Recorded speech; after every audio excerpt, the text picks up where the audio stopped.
Bonjour amis, je veux vous parler de la voiture Honda Prélude.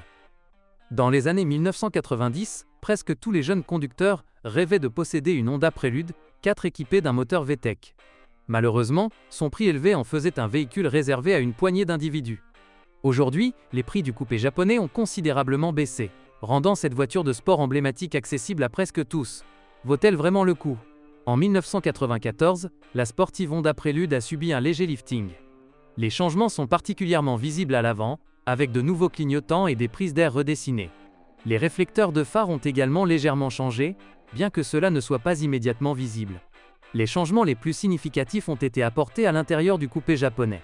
La console centrale et les sièges ont été subtilement redessinés, le compartiment de rangement entre les sièges arrière a été supprimé, et des selleries entièrement nouvelles ont été proposées.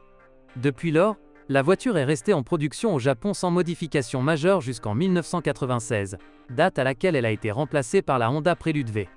Comme il sied à une voiture japonaise, le choix de moteur est très limité, mais il ne s'agit pas de n'importe quel moteur. Malgré leur âge avancé, ils ne posent pas de problème majeur, à condition bien sûr que l'ancien propriétaire ait changé les filtres et les liquides à temps.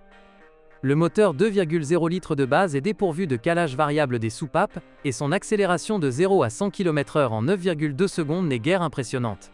Il offre néanmoins une consommation de carburant réduite, 10-11 L 100 km. Mais est-ce vraiment là l'intérêt de la Honda Prélude? Certainement pas. La gamme de moteurs comprend également une variante 2,3 litres, également sans VTEC, qui consomme des quantités d'essence très similaires à celles du 2,2 VTEC, tout en offrant un agrément de conduite nettement inférieur. Le meilleur choix est donc la version la plus puissante avec 185 chevaux. Bien qu'elle puisse consommer seulement 13 à 14 L 100 km avec de fréquentes accélérations, elle abat le 0 à 100 km/h en seulement 7,1 secondes. Aujourd'hui encore, ce résultat est fantastique. Il ferait honte à de nombreuses voitures de sport modernes, comme la Toyota GT86 au feu rouge. De plus, la sonorité sensationnelle du système VTEC est incomparable. Pour éviter d'endommager le moteur, voire de le gripper, je recommande de vérifier régulièrement le niveau d'huile. L'utilisation fréquente de régimes élevés augmentera considérablement la consommation d'huile. La conception des suspensions avant et arrière utilisant des systèmes multibras contribue également grandement à l'excellente tenue de route de la voiture. La répartition idéale du poids est également cruciale. 53% à l'avant et 47% à l'arrière. Le couple peut être transmis aux roues via une boîte manuelle à 5 rapports ou une automatique traditionnelle à 4 rapports. De nombreux problèmes sont causés par un système de refroidissement qui fuit. Il est donc important de vérifier son état avant l'achat d'un véhicule. Le radiateur lui-même doit généralement être remplacé.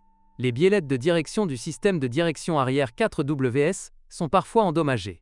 Un toit ouvrant qui colle est également un problème fréquent sur la Honda Prélude 4. Pour éviter que ce problème ne se reproduise, son mécanisme doit être entretenu régulièrement.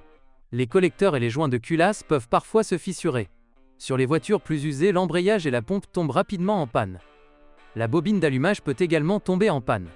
En raison de l'état des routes, les bacs de suspension doivent être remplacés fréquemment. L'excellente tenue de route et le style intemporel de la voiture méritent également d'être appréciés. Bien que la Prélude 4 accuse son âge, elle reste une voiture désirable. Parmi ses défauts, on compte un intérieur très exigu et le coût élevé de certaines pièces détachées. Il est également difficile d'en trouver une avec sa carrosserie d'origine et sans au moins une épave.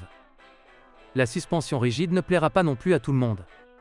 Merci de votre écoute, n'oubliez pas de vous abonner et de noter ma vidéo.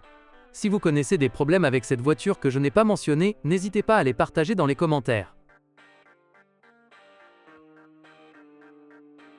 Bonjour les amis, vous cherchez une voiture d'occasion? Vous devez prêter attention au site web carm.pro. Carm.pro est grand catalogue de voitures, moteurs, boîtes de vitesse. Et le meilleur, c'est que vous pouvez trouver des informations sur les pannes de n'importe quelle pièce, complètement gratuit. Allez sur le site web carm.pro et découvrez tous les éventuels points faibles des voitures d'occasion.